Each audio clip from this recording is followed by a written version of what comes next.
I was in the officer's mess eating lunch when my pager went off. I took my pager out of my pocket and looked at it. It was strange. It actually had a text message rather than just numbers, and there were only 4 places on the ship that this could be sent from. The comms centre, the medical centre, the ECR, which is the engine control room, and the bridge. The message simply said, "I can see you."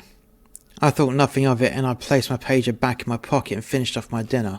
Once I'd finished up and left the officer's mess, the phone from the corridor began to ring. I ignored it. I went down to the stairwell to enter the M1. As I left the stairwell on deck 4, the phone on the stairwell on this deck began to ring. I stopped and looked around, but there was no one there. The phone was still ringing. As I moved on to the M1, I passed the garbage room, and then the phone outside began to ring. I stopped and picked it up. There was heavy breathing down the other end, but no words. "Hello," I said, but there was no reply. I hung up the phone and continued to walk down the M1. I passed the crew office, which at this time was closed. Then the phone opposite began to ring. I picked it up once more, and there was nothing but breathing down the line. I hung up and continued my journey. I walked past the medical centre and my pager went off. I looked at my pager and it was deck 15 number, but no pager ID. I went to the phone opposite the medical centre and I was about to dial the deck 15 number. The phone rang.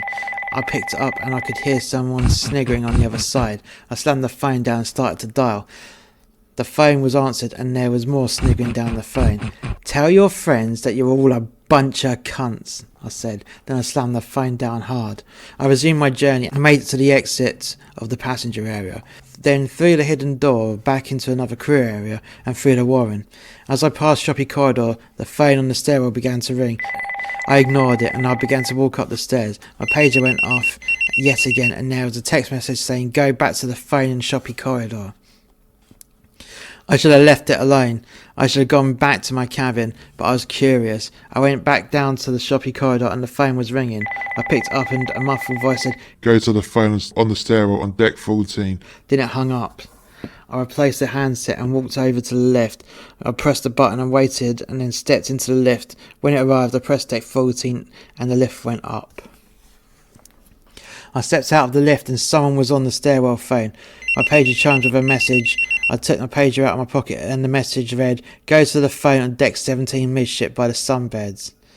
I'd come all of this way out of curiosity and thought, fuck it. So I went up the stairs to deck 15, then worked my way around to midship and came out by the first swimming pool.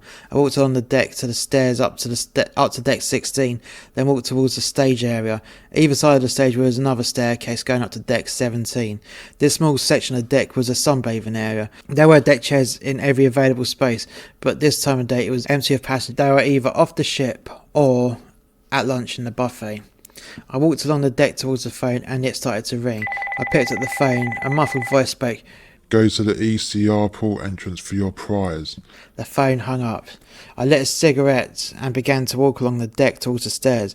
I walked down the stairs to deck 16, then walked aft towards the ping pong tables, then walked down to the deck 15. Then walked through to the buffet. At the back of the buffet was a hidden doorway, which I bumped open with my arse, then walked towards the crew lifts. I pressed the call button and waited a few minutes. The lift eventually arrived and I went inside and pressed deck 4. The lift arrived and I ended up close to where I had started. I walked out of the lift. I went to the port side and past the engineer's workshop. I walked past the Filipino that was cutting another crew member's hair. Then I came to the ECR doorway. The red light next to the door was switched on. This meant that the door was locked. I pressed the buzzer and the light turned green. There was a thud and the door opened up. Standing at the door was one of the engineers and she was holding a bottle of rum. "Party at yours tonight," she said as she handed over the bottle. "Perhaps," I said. "It all depends on a few factors." "And what's that?" she said as she brushed her hair over her ear with a grubby oil-covered hand.